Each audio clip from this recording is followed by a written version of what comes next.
Hey TCSTV viewers, it's Evelyn here coming to you live from the camera store, and I'll be your host tonight. Thank you for tuning in for Portraits of Resilience with Wayne Simpson. And this is published by Rocky Mountain Books. It's very exciting, and this event is also sponsored by Canon Canada.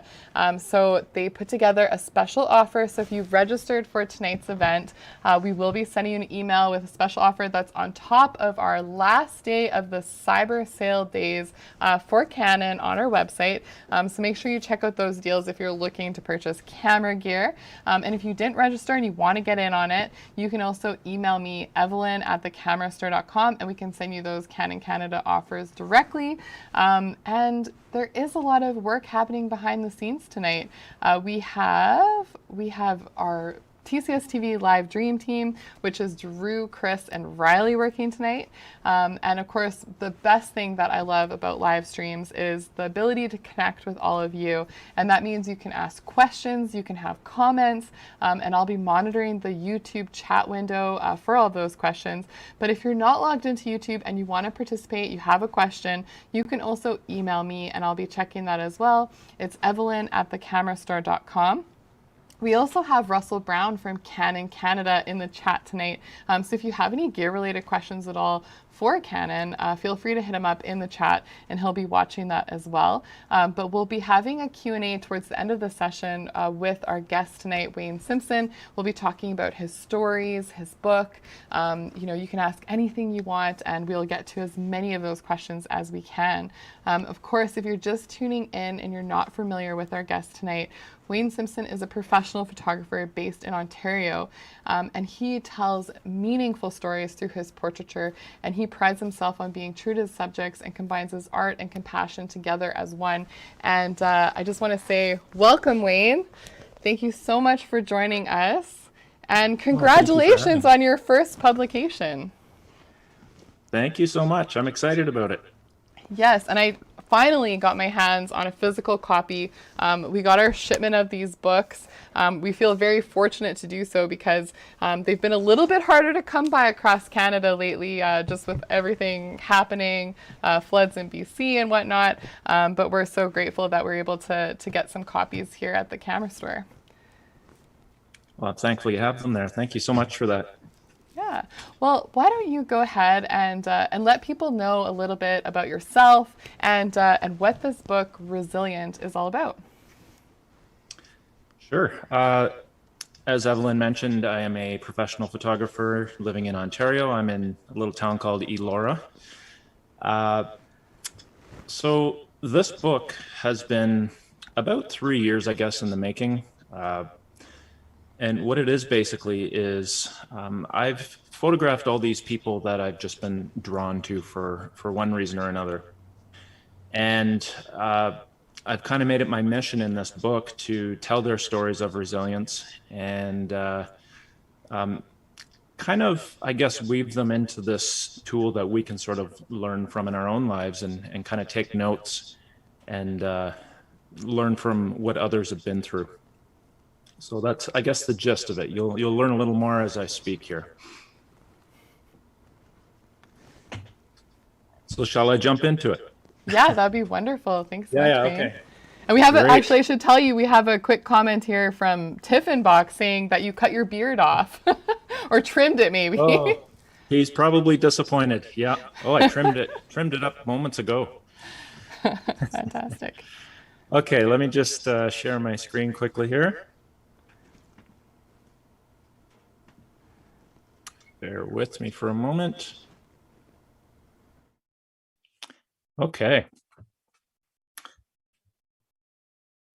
So again, thank you so much for having me, you guys. I really do appreciate this. It's difficult sometimes when I just share my images online and say a few words with an image, but to have the opportunity to actually speak and tell these stories in a little more depth, and even answer questions and have a bit of a conversation about the people in my book and my creation of the portraits. I don't take that for granted, and it's very meaningful to me that I'm here. So thank you. Okay, so Portraits of Resilience. So Yes, I just put this book out in October with Rocky Mountain Books. And, in the beginning, what I was most excited about was the fact that I would have this collection of images all come together into one place, one cohesive package that people could hold in their hands and hopefully sit down and enjoy. What I didn't count on or have any expectation of was the journey itself. And I can tell you 100% that this journey has been life-changing for me. So what I would like to do here tonight is share just a small sampling of these stories and kind of let you into how I've related with some of these people, and yeah, just kind of give you some insight into what's inside this book. Now, just a quick word. There are some heavy topics that I'll be talking about, so I like to just give a quick little trigger warning at the beginning. If you're somebody who's been struggling with something lately, we do address a few topics like suicide and addiction and things like that. So I'd like you to be forewarned. Okay. So this is Frank Kuyak. Unfortunately, we just lost Frank. I believe it was May. Frank was the last remaining fishing guide in Algonquin Park, Ontario. Frank was a guide for over 75 years. Since he was, I believe, 8 years old, he guided people in the park. Now, I was fortunate enough to spend about 2 days with Frank. The first day was at his home in Whitney, Ontario. And the second time I visited, we spent the day out in the park on the water, fishing, and it was just fantastic to spend time with. Now, I I thought I knew what to expect when I went in to interview and photograph Frank. Um, and in the beginning, I kind of was getting what I expected. I was, hearing stories of Frank guiding people and these interesting stories of overcoming tragedy out in the back country and things like that. Frank told me about an instance where somebody had cut themselves badly, and Frank had to sew him up with fishing line to keep them from bleeding to death way back in the woods. There was another instance where Frank actually had a couple with him, and unfortunately, the husband suffered a heart attack and passed away. And so Frank had to bring them both back out to civilization. So as Frank was telling me about these different stories, he eventually got on to the point where he told me about his sobriety.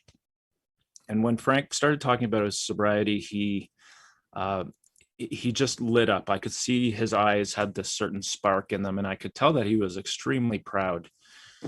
And so I kind of asked him a little bit more about that, and he told me that he'd gotten to a point in his mid 40s, which is about my age. He got to a point where he was drinking so much that he would regularly wake up after a night of drinking and not remember where he was, not know where he was waking up or how he got there. And it got to a point where a lot of his clients started leaving because they would smell alcohol on his breath in the morning. He had clients such as Michael Douglas and his wife, various celebrities and politicians. And so losing any of these clients was kind of a big deal. And so he would also have, he had some issues with his family as well that he was dealing with due to the drinking. So on one particularly bad hangover morning, he decided to quit cold turkey.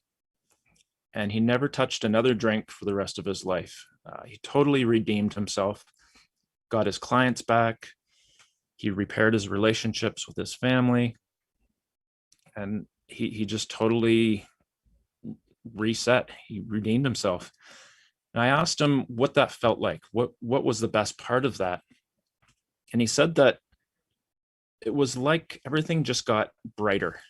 He said smells that he never noticed when he was out on the water.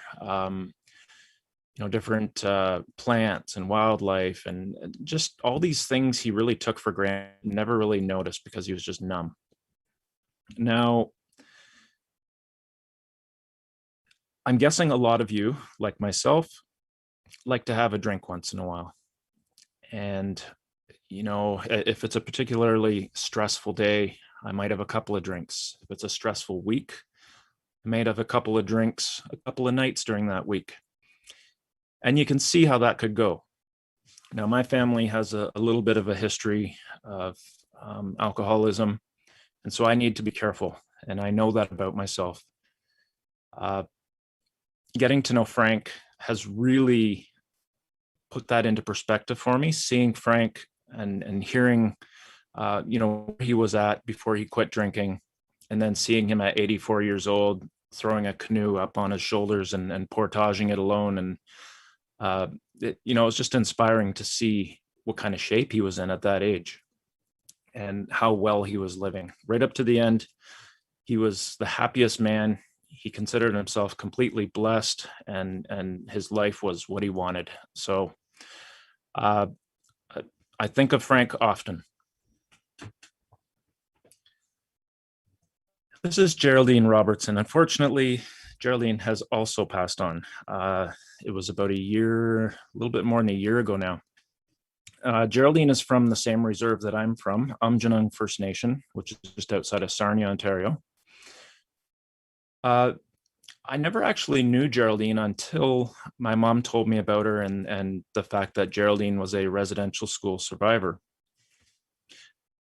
So my mom being friends with her, she kind of set it up that I could actually go and speak with her, and Geraldine was very receptive to that. Now, she had been actually doing, I guess you'd say, a tour to different schools, and she had basically made it her mission to educate people about the residential schools and the horrors that went on there. Now, what I didn't expect was to be sitting there having a conversation with Geraldine and to really see that raw emotion and to hear about 70 years worth of reoccurring nightmares. It was just heartbreaking to see, an 80-something-year-old woman in tears. Now, I recently actually went back and listened to some of the audio from our conversation, and one part really gave me chills. She said that once in a while, a child just wouldn't return. They would wonder where that child went. And so I asked her, do you know now where they went? And at that point, she didn't know. She said, we always thought that they just managed to get away, or for some reason they were let out of there. And of course, now, since Geraldine has passed, we've started finding a lot of these children. And as we speak, they're actually, moving ahead to do a search on the grounds of the school that Geraldine attended. So I can't help but think that she would get a lot of closure from being around to witness that. So again, I didn't know hardly anything about residential schools before I met Geraldine, which I'm ashamed of. So when I actually was able to have a conversation with her and learn from her, it was a huge blessing for me.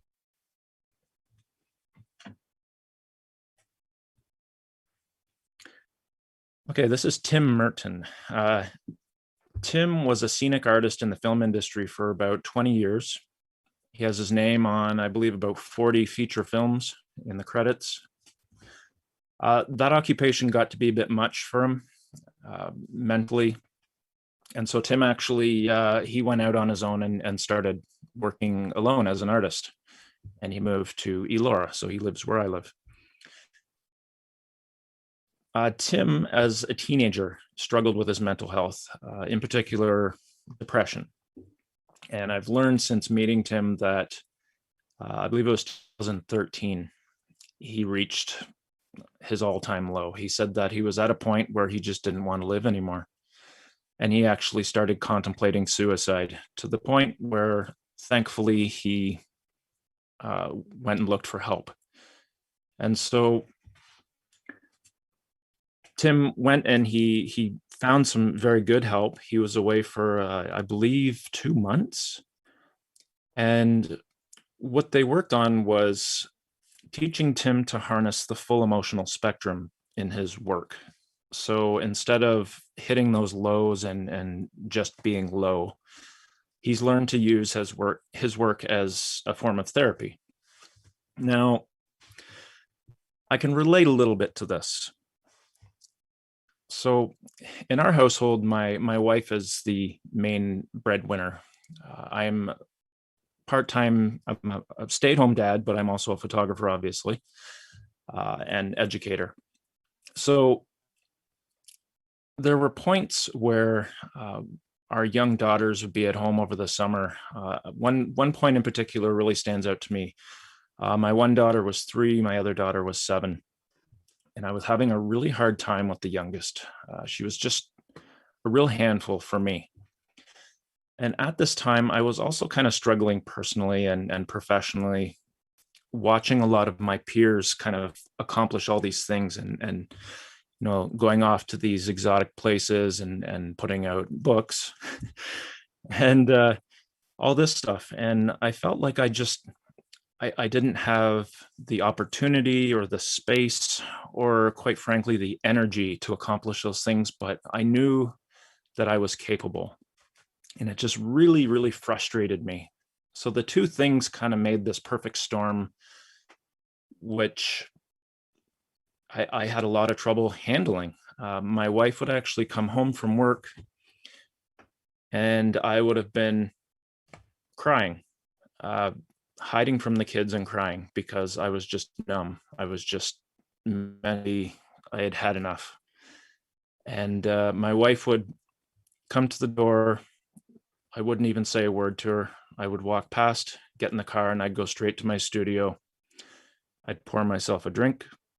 I would fire up some music. And my studio has, it's about 100 years old or more. And it's got these old chalkboards around. It used to be a schoolroom. And so I would go in and listen to music, have a drink, and I would just draw and draw and draw and draw until I was in a good place mentally, and then I would go home.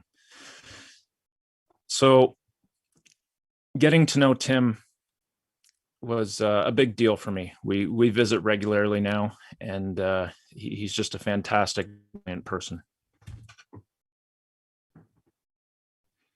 I love this quote. He says, "When I have a bad spell, it's like the black dog comes to visit. I know how to handle it now. Instead of fighting it, I embrace it. It's not me, it's something happening to me. Whatever the cause, it's a big part of me as an artist. I wouldn't change a thing for experiencing the full emotional spectrum."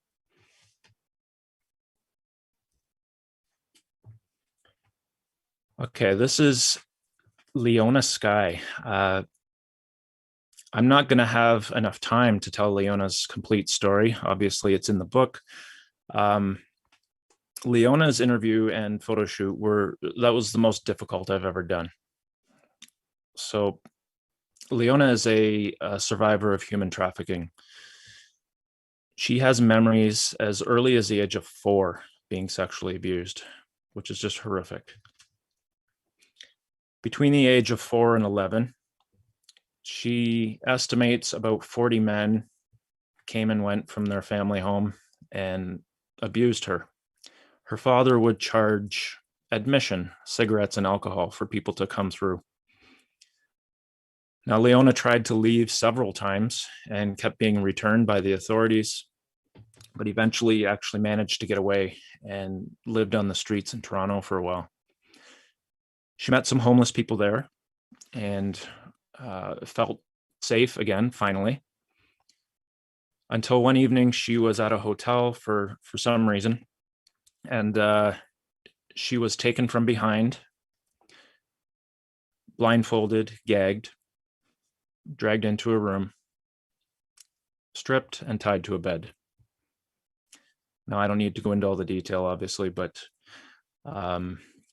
Leona was there. She doesn't even know. She doesn't know how many days she was there. They didn't feed her. She wasn't allowed to use the washroom. And they only let her out of there as she puts it, when disease started to set in. She estimates about 100 men came through. So finally let her loose. They dragged her by the hair out of the room, threw her down a flight of stairs where a man was waiting, and he had just purchased her. He was her pimp. So what she had just been through was the grooming process.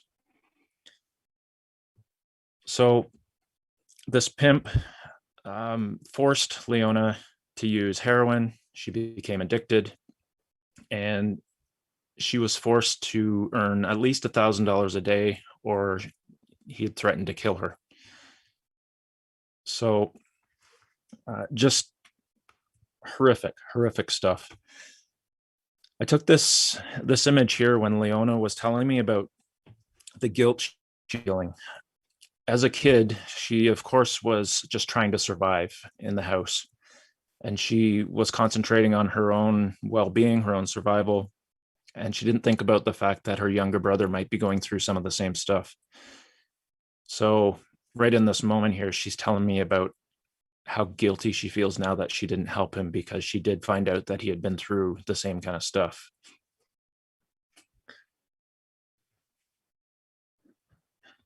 So this quote blows my mind every time. Leona says, "My number is 11,734. That's how many times I was raped before the age of consent. That's how many people I stood in front of who could have killed me. And I stand here in front of you, a survivor. There's a reason the Creator chose me for this journey. I'm resilient. I can't leave the house without seeing children and wanting to make a difference in their lives. My goal is to heal the 7 generations before me and to protect the 7 generations after me. The legacy stops with me." Leona is now an advocate for human trafficking survivors. She managed to get out of the horrible life she was in. She is now also a quite well-known Ojibwe artist. She is happily married and has 2 children. She's just a phenomenal woman. If you can believe it, the day after I met her, she actually called me to check on me, because her story is so intense. I even had to leave things out of the book. But she called to check on me to make sure I was okay after hearing her story. That's the kind of person she is. What I strive for in my portraiture. This always sounds cheesy, but it's the truth. I strive for something good to come from my portraits. And like I said earlier, my wife is the breadwinner in our household, so it affords me, I guess, a little bit of flexibility in that I can pursue photographing people that I have a real interest in photographing. Now, it's kind of a perfect circle for me, because I see someone I'd like to photograph. I photograph them, I tell their story, I share the images with them. In turn, people see the images and they would like to learn how to make the images. And I'm able to make a little bit of a living and just love what I'm doing. So I guess I have an advantage in that way, that I can spend more time with people and tell their stories, and for hopefully good to come from it. So I'd love to tell you about Glenn. I actually met Glenn in Banff at a Tim Hortons. And what I didn't realize in the moment of meeting him is that he was homeless, or I guess you'd say transient. And yeah, so I photographed Glenn, I believe the day after I met him. And eventually I ended up, again, I don't have time to tell the whole story, but I ended up driving Glenn to Calgary to a shelter, because it was October and he was sleeping in the woods on the outskirts of Banff at 88 years old. So not a good place for him. So he ended up, I dropped him off in Calgary. I gave him my phone number, my address, and I honestly didn't expect to hear from him. But 2 weeks later, I got a letter from Glenn, and on our drive, we had talked about his work, and I said, "I'd love it if you'd send me some. I'd love to see it." So in this first letter, he sent me I think about 4 or 5 pictures he had drawn, and then a nice letter. And he continued to write. Every 2 weeks, I would get letters from Glenn for 3 years. In that 3 years, there were several times, 2 times, where Glenn got to be very ill. He couldn't always be in a shelter and in a warm place, and he wasn't always well fed. And of course, he was aging. So I was able to start a couple of fundraising initiatives, and with the help of a lot of really generous people, we earned about $1,000 each time, and that kept Glenn going. Unfortunately, in 2015, Glenn passed away. He was found on the streets in Calgary. But I do take some comfort in knowing that I believe the last 3 years of his life were a little more comfortable because of my help and other people's help. And I just love the fact that by putting these portraits out there of Glenn, people saw him and recognized him. So I started getting messages a couple weeks after I posted the first image, people saying, I saw Glenn at such and such a place, invited him in for Thanksgiving dinner. Somebody else said they did Glenn's laundry for him. Other people say they gave him a ride somewhere. And so there was like this little army of people out there watching out for Glenn and helping him and seeing him as a person and not, just an object on the street. So, I'm happy I was able to play some part in helping Glenn, but I believe that he helped me more than I helped him.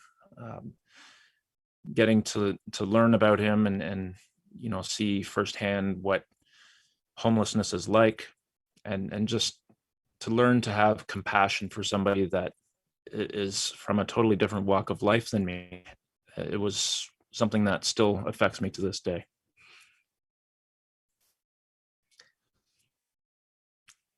Gifts I've received.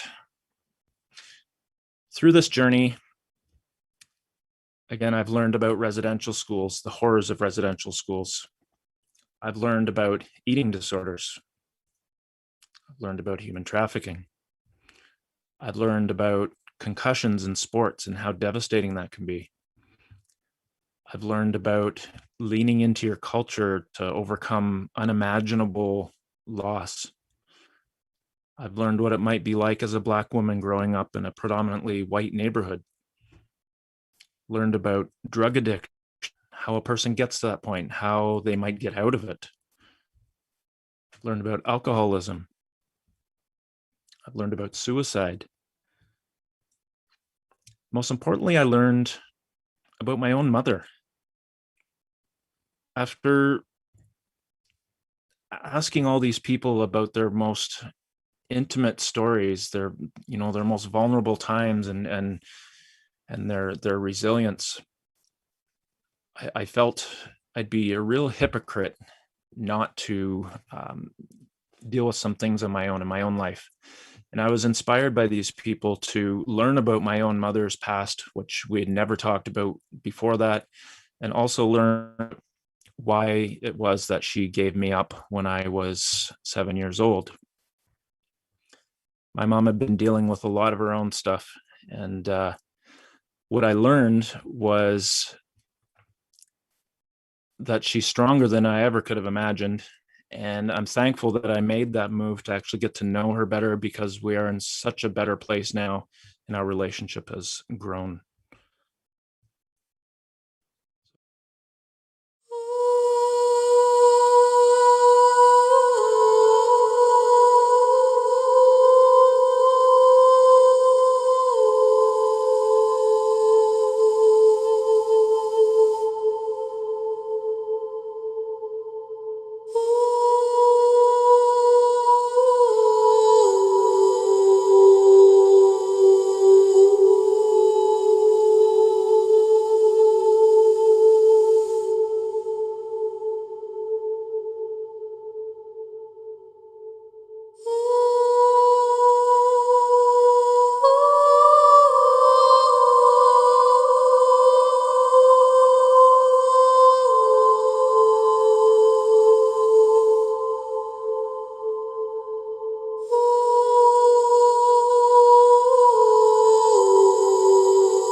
Okay. All right. I'm guessing some of you might have questions as far as actually creating the images. So I thought I would include a little portion on this. So let's dive into some of the behind the images. So one thing I think I took for granted early on was just how powerful a single light can be. Um, I'm guilty as the next person that sometimes I tend to overcomplicate things. But every time I see this slide here, it kind of sets me back again, and I remember what you can accomplish with a single light. So all of this is just a sampling of my portfolio that was created with one light in combination with whatever other light was available on location. So I figured we'll talk about that a bit. So one technique I like to use a lot, I just refer to it as extending the sun's reach. So I'll explain what I mean here. This is my Uncle Steve looking as pleased as ever with me. So what I mean by extending the sun's reach, you can see on my uncle's left, the sun just kind of poking out from the edge of his hat there. That was purposely placed there. For one, I like to partially hide the sun if I'm doing this so I don't get a lot of crazy flare into the lens. But it also allows me to actually show or hint at where the natural light is coming from. And that's my cue then to just bring my light off axis from the original light source and just help that light wrap around the face to the other side. Now, had I just hidden the sun behind him, it wouldn't look as natural. It wouldn't make sense to our brain because we wouldn't know where the natural light's coming from. But there would still be signs of it, like on his shoulders and things, you'd see a rim light. In this case, it sort of adds up in our brain. This is Emerald Court, North Rustico, Prince Edward Island. This is an example of the same idea, but indoors. So if you can imagine that window as basically a sun, just like the last image. So now I've taken my light with a 2-foot by 3-foot softbox, and I've placed it camera right, just out of frame. And it's basically aimed right between Emerald's hat and his face. And the reasoning for that is, again, to extend the sun's reach around his face. Without my light, for one, the room behind Emerald would have just fallen into blackness. Emerald's face on the camera side would have been extremely dark, if not black. And that light from the window may or may not have actually caught his right cheek and eye. So what I've done is I've basically helped that light wrap around. But a very good byproduct of doing this is that indoors, the light is going to bounce around. So what that's done is it's brought up the ambient light level in the room and kind of allowed me more tonal range. So now exposing this way, I'm actually able to include some more detail outside the window. And I really wanted that because those buildings add to the story and they are part of his story. Now, I love to take control with lighting. And I would say without lighting, your main ways of being creative are shutter speed and aperture, really. And so by introducing lighting, I just find it so fantastic that I can transform a scene. I can make a background black, or I can make it brighter. I can make it a bright and cheery image or a dark and dramatic image.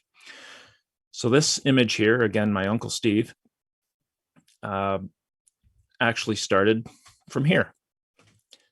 So pretty awesome that you can transform that scene into just a clean profile portrait. A funny side story here. I asked my uncle to stand there and I went over and I just shook the tree on him.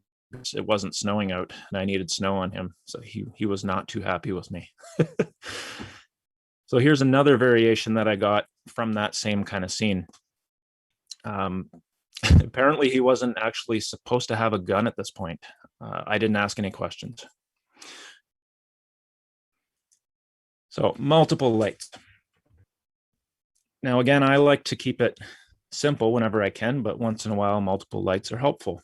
And what I love to do is kind of pay attention to what's happening in the scene and try to recreate what's already there, but hopefully with a little more finesse. So here's a portrait of my dad in a workshop.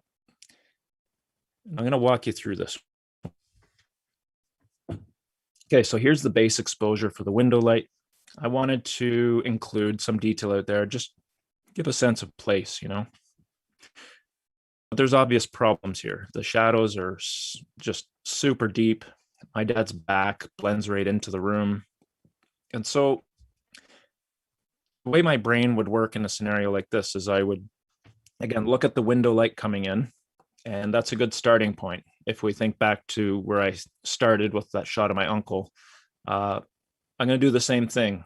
I know that right away. I'm going to put a light camera left, just off axis from where the light is coming in, and I'm going to help that light wrap around his face. But I also like to take note of where light could perceivably come from. Where could that, where else could light be motivated from? And the first thing I see is that window behind my dad. So in my mind, I figure, you know, if light were coming in there, it would probably create a little bit of a rim light, maybe a little bit of a stretch, but it could create a rim light and separate him from the background. So this is what I did. Now, I apologize for the diagram. My beauty dish is not 4 times the size of a human. It's 24 inches. So I set my 24-inch gridded beauty dish basically right against the wall, and then pointed it towards my dad, just past the front of him a little bit. And the reasoning for that was to try not to pollute the workbench with too much light. I was trying very hard to control that light. Then I added the medium softbox behind him, which I think is about a 36-inch roughly. And it's very specifically positioned that way so that it can just sort of graze past his shoulder, give him a little bit of a rim light. Excuse me. And the second reason is to actually lift the ambient level in the room. Excuse me. And so that's kind of how it all came together. So here's the final image again. Now, in a perfect world, I probably would have toned that backlight down a little bit on my dad, but I'm still happy with it. So here's a setup that I like to use a lot. This is the final image. This is Rob Martin of Thack Ironworks. He's in Floridale, Ontario. So I'm going to walk you through this one. So here's my setup. Outside the window is a light with a half CTO gel, so half color temperature orange gel. It's basically an orange gel. And basically the purpose of that is to look like the sun. And so again, like I mentioned with that shot of my uncle, I've partially hidden it from the camera with the window frame to minimize flare. And so then I've positioned my softbox again off axis from quote unquote the sun and helping that light wrap around. So I'll show you step by step how that kind of plays out here.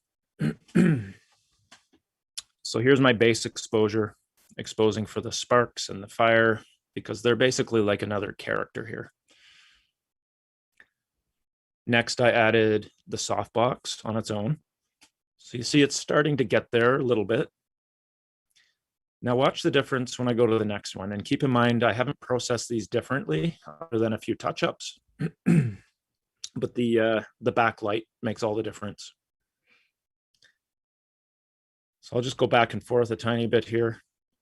You notice the backlight all of a sudden lights up the smoke in the room, makes it show up, adds dimension to everything. So I just love using this kind of setup. So I've used the same setup here, same setup here, same setup here.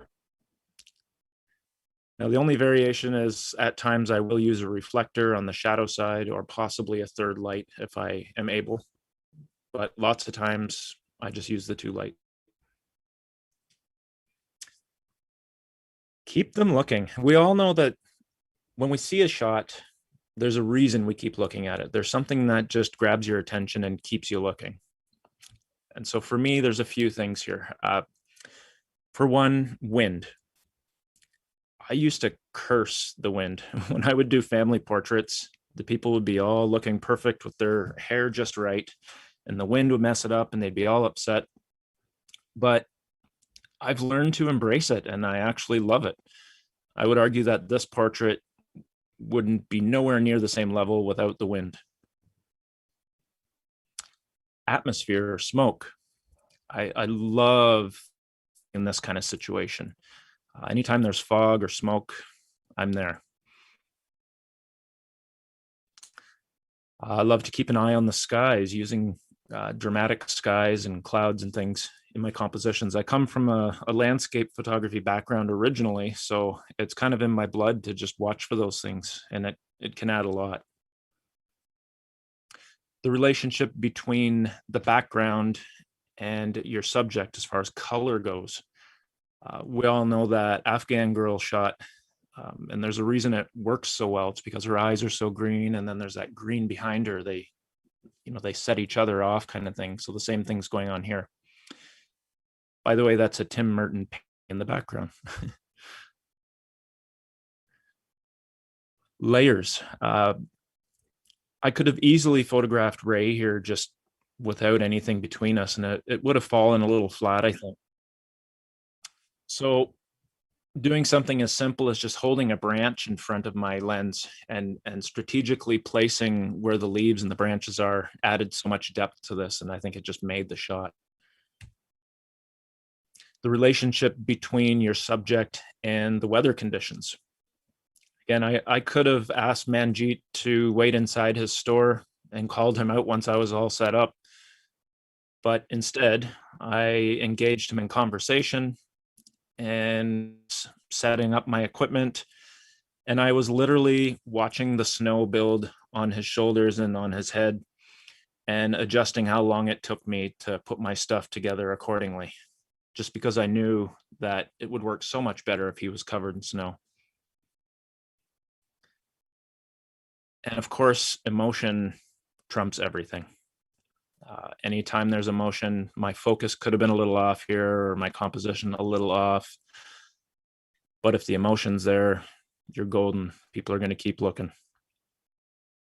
That is it for me. If there's any questions. Yeah, so you can stop sharing your screen, and so we can see you again. There you are. Great. Wonderful. Yeah, you shared some incredibly powerful stuff. So we have quite a range of different types of questions for you. And thank you also for sharing some of your technical secrets as well. I've always been so fascinated by your lighting. Is always so phenomenal, the way that you light up people's eyes. And we'll see into them with some of the different photographs. So it's nice to see what your technique is. Thank you. So to get things started, can you tell us a little bit about your approach and how you're able to connect with people? Did you always have the ability to just go up to someone and start engaging them in conversation to take their photograph, or how does it all happen for you? First of all, no, I have not always been able to do that. It was very hard at first, actually, and that is quite common. I get that question a lot because people struggle with it, and understandably. But actually, it was my buddy Dave Brocha who kind of gave me this push to pursue my own personal work, and I found that this is the type of stuff that I wanted to do.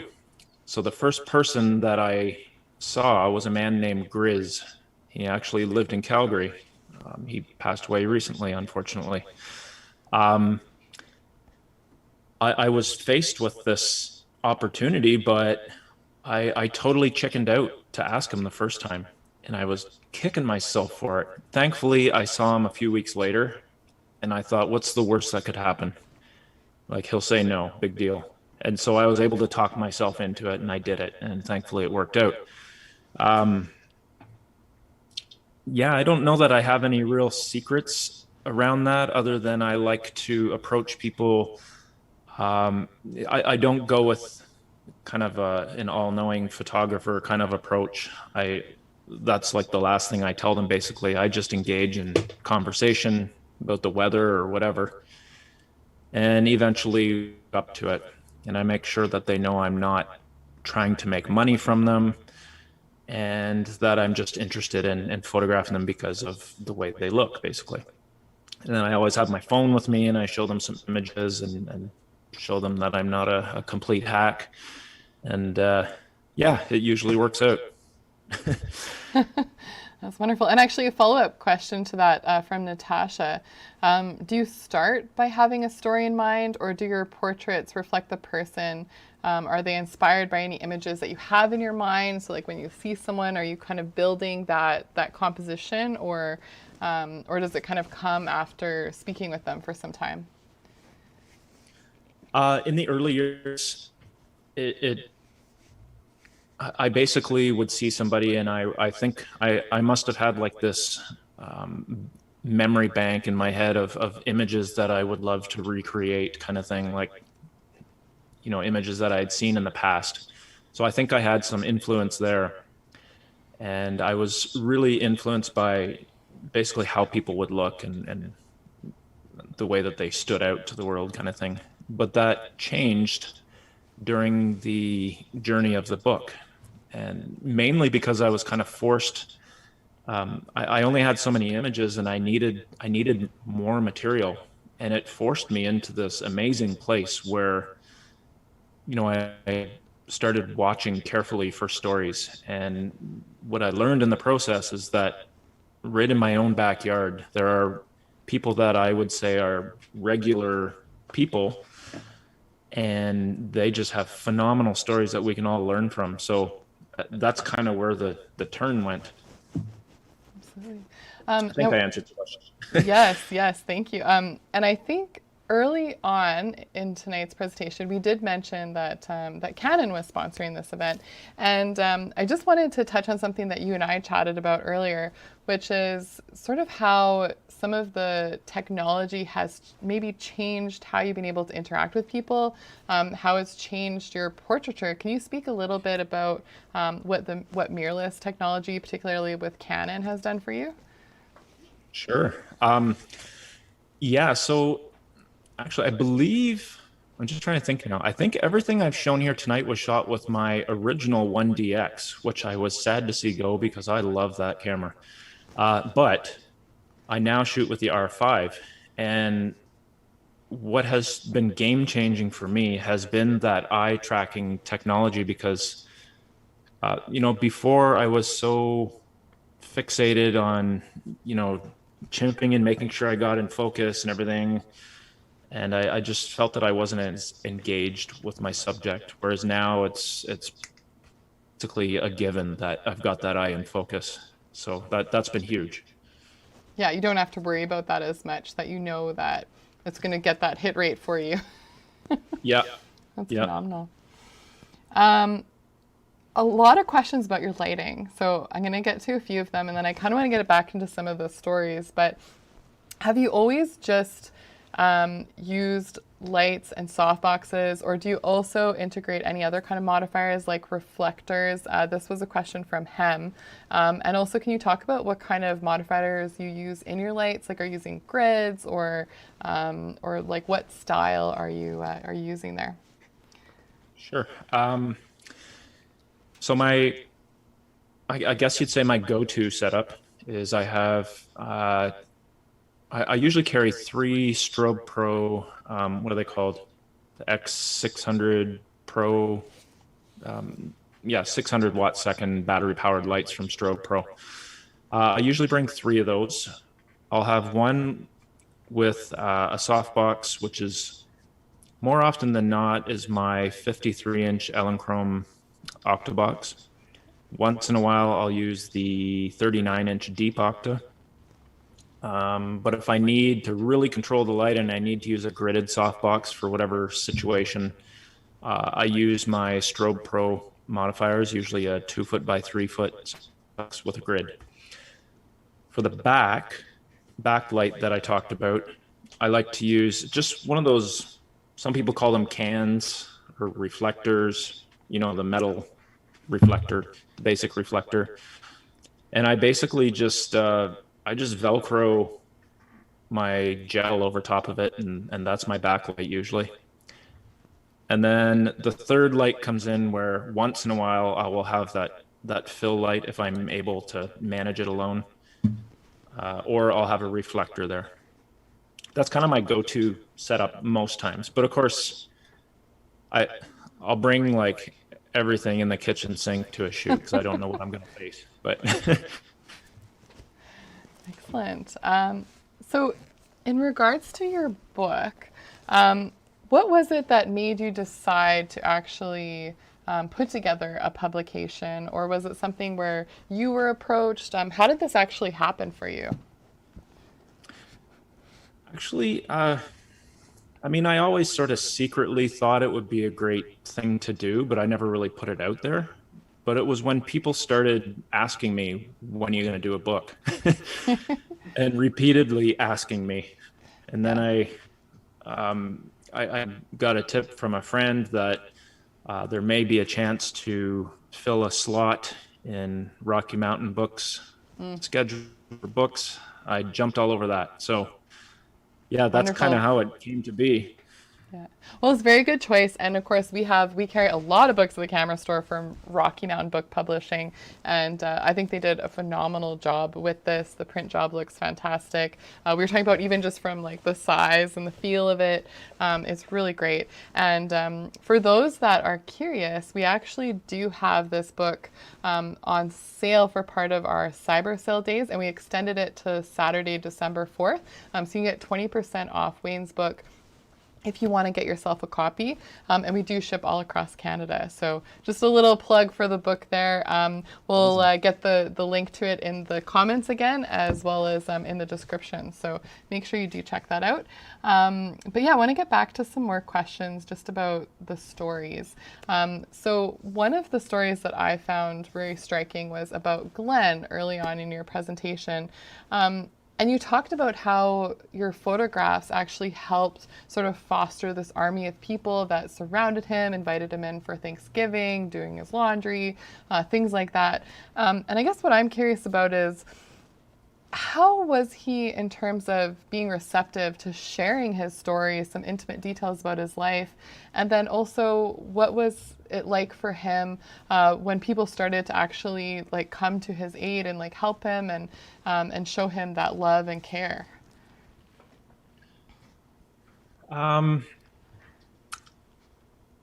Glenn was somebody who he wasn't a person who really liked to accept help, especially money. That was hard for him. He didn't like to accept money.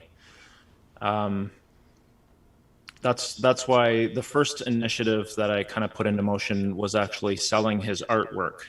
Okay. And so then the proceeds went straight to him.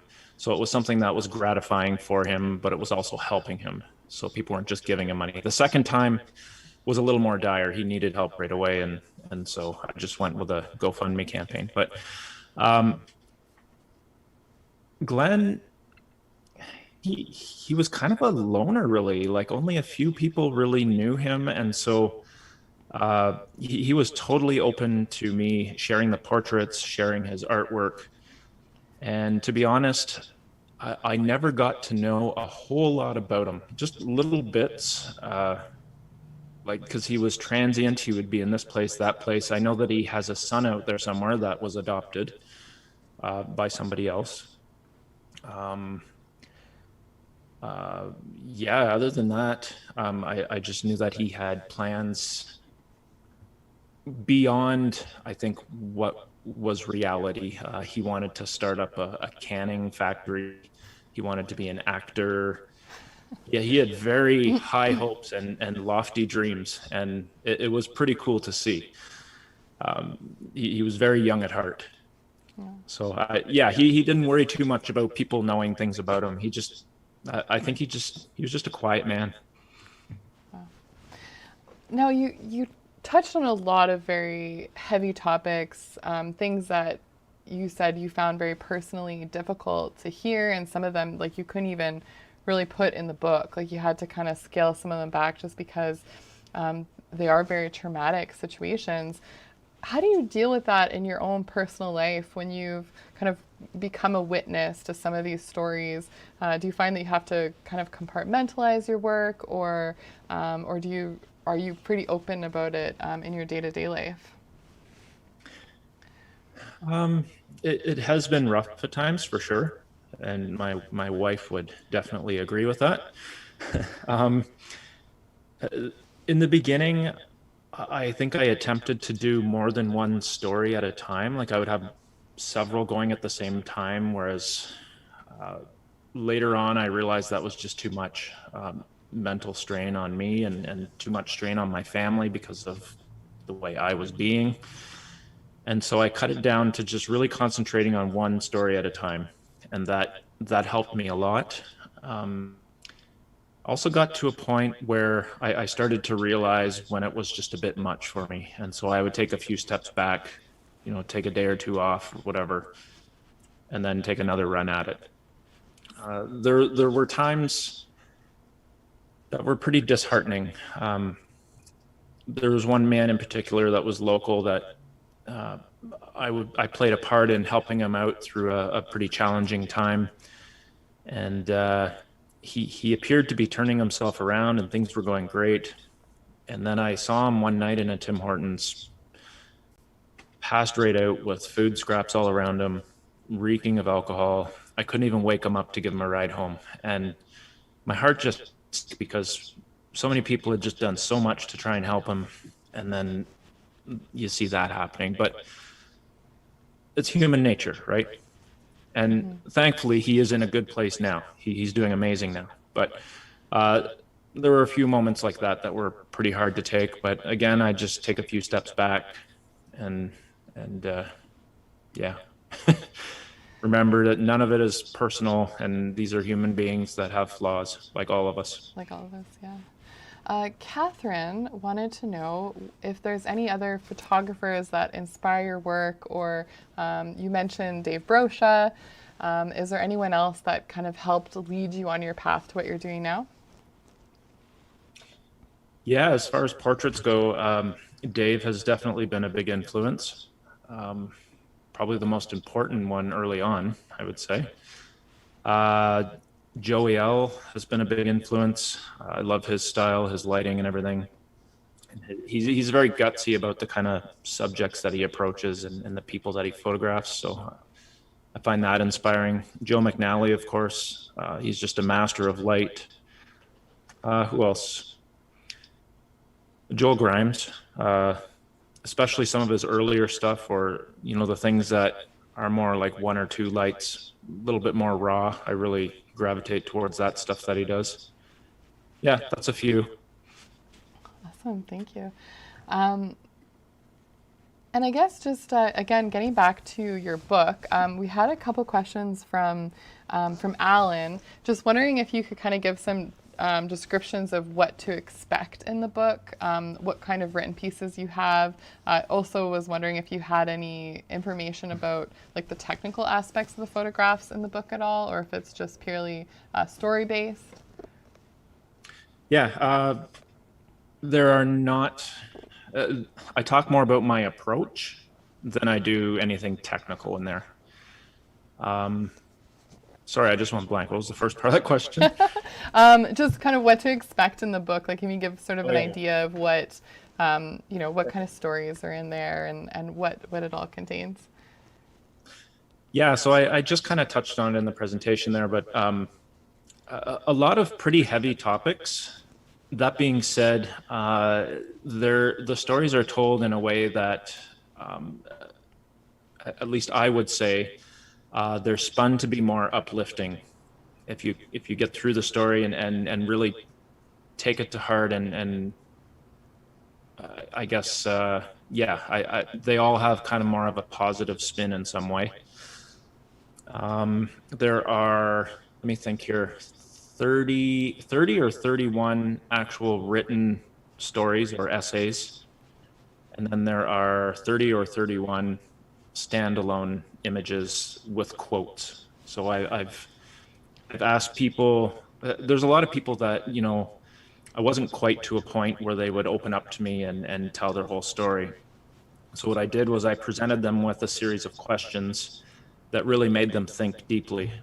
And so then once I got those answers back, I chose the question and answer that I thought best represented kind of how I felt when I met them and how I see them.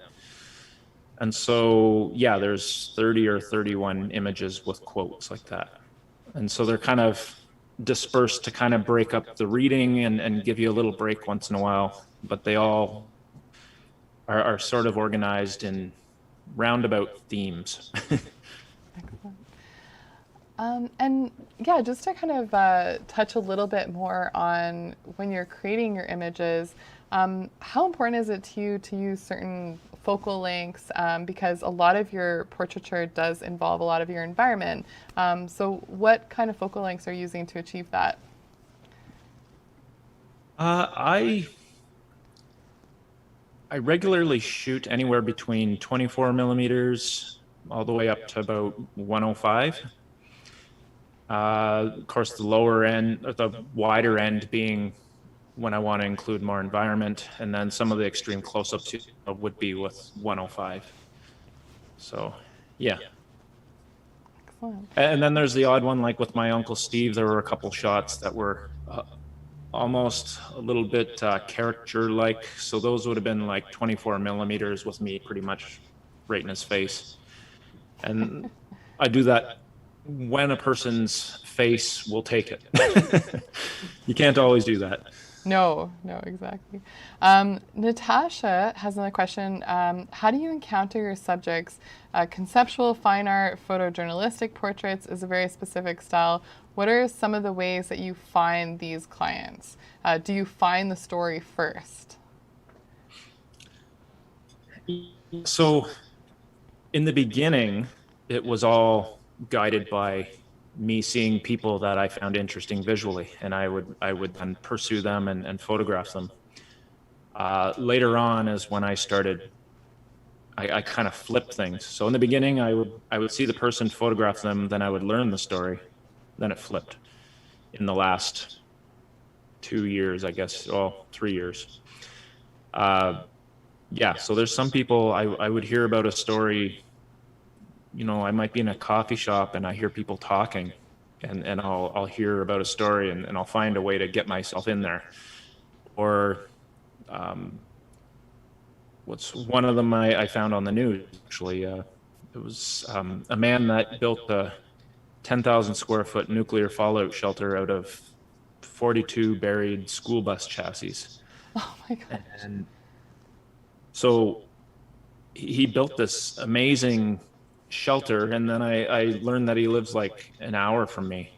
So I immediately like took a picture of the screen with my phone and Googled his name and found an email address, and I emailed him and got myself in there to photograph him and learn his story. So yeah, so it first it was looks, then it was story. A question from Laura is, do you ask for any kind of model releases once you've built up a relationship with some of these people? Or do you just ask them more of like a verbal permission to include their likeness in your book and to tell their stories? Yeah, so early on, I was guilty of not getting releases early on. And once I signed this contract with the book, I knew I would need releases so that everybody's protected. So I went back and I got all those releases. So now I always get a release. So I never have to go back and do that again. Fantastic. Yeah, so I just wanted to wrap things up tonight and just, I guess, hear from you. Like what's next for you on your path? Are you still kind of seeking out similar types of stories? Have you moved on to anything different? What's driving you right now? I have a few ideas for books, but to be honest, I'm kind of in a a funny place right now because, as you can imagine, that book took a lot out of me. And people who have actually sat down and read it will understand what I'm saying. By the way, keep a box of Kleenex with you if you're reading it. Yes, I'm preparing myself. Absolutely. So I'm kind of in a place where I'm just sort of being gentle with myself and not thinking I have to move on to something else right now. I'm just kind of feeling it out at the moment. But I know I will eventually.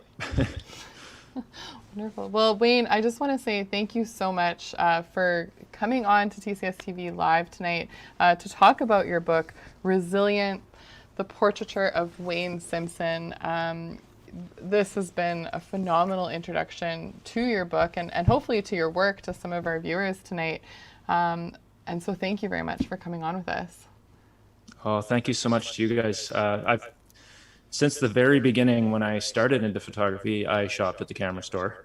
And you guys have always been so great, even when I was a little tiny newbie Wayne. And treat me just as great now. And thank you so much to Canon for sponsoring this. I really appreciate that.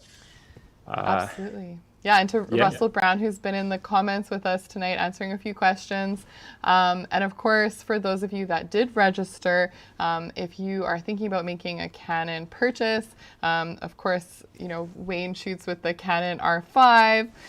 If you want to look at something like that, we still have our cyber sale deals. Tonight is the last night of that sale, and we have a special offer on top of that that will email out to you if you registered. If you didn't, hit me up on my email. It's evelyn@thecamerastore.com. We'll send you all that information.